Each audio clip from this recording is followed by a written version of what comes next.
இவர் என்ன பண்ணுறாங்கன்னா அவங்கள கிராஸ் பண்ணி போகும்போது சரி டிஃப்ரெண்ட்டாக இருக்குங்களே அவங்க பேச பார்ப்போமேன்னு சொல்லிட்டு அவங்கள கிராஸ் பண்ணி போனோன்னு பார்த்தீங்கன்னா அந்த மிரர் வழியால் பேக் சைடில் பார்க்குறாரு. அப்படி பார்க்கும்போது சரியான ஷாக்கு ரொம்பவுமே ஷாக் ஆகிறாரு. அப்படி என்ன நடந்துச்சு அப்படின்னு பார்த்தீங்கன்னா மிரரில் அப்படி திரும்பி பார்க்குறாரு. பார்க்கும்போது அந்த பெண்மணி அந்த இடத்துல இல்லவே இல்லை.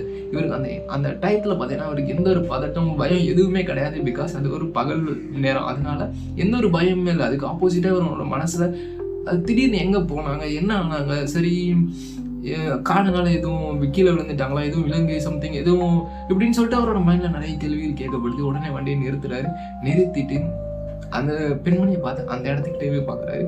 அந்த இடத்துல அந்த பெண்மணி இருந்ததுக்கான தடையமே இல்லை. கீழே சுற்றி பார்க்குறாரு, அவங்க எங்கேயுமே கிடையாது. சுற்றி கொஞ்ச நேரம் தேடி பார்க்குறாரு, அவங்கள கண்டே பிடிக்க முடியலை.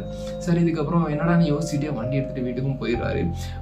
இந்த ஸ்டோரியில் நடக்கிறது பார்த்தீங்கன்னா கரெக்டாக இந்த வருஷம் தான் நடந்துச்சு அப்படின்றத எங்கேயுமே மென்ஷன் பண்ணலை. அதுக்கு பதிலாக வந்துட்டு இந்த 80s 90s அதுக்குள்ளே நடந்த மாதிரியே அந்த ஸ்டோரிஸ் ஓடி. அடுத்து என்ன நடந்துச்சுன்னு தெரிஞ்சுக்கணும்னு நினச்சிங்கன்னா இந்த ஸ்டோரியோட ஃபுல் வீடியோ லிங்க் இந்த வீடியோவில் நான் மென்ஷன் பண்ணியிருக்கேன். மறக்காமல் கிளிக் பண்ணி பாருங்கள். இந்த வீடியோட டைட்டில் கீழே அந்த ஃபுல் வீடியோ லிங்க் இருக்கும், செக் பண்ணி பாருங்கள்.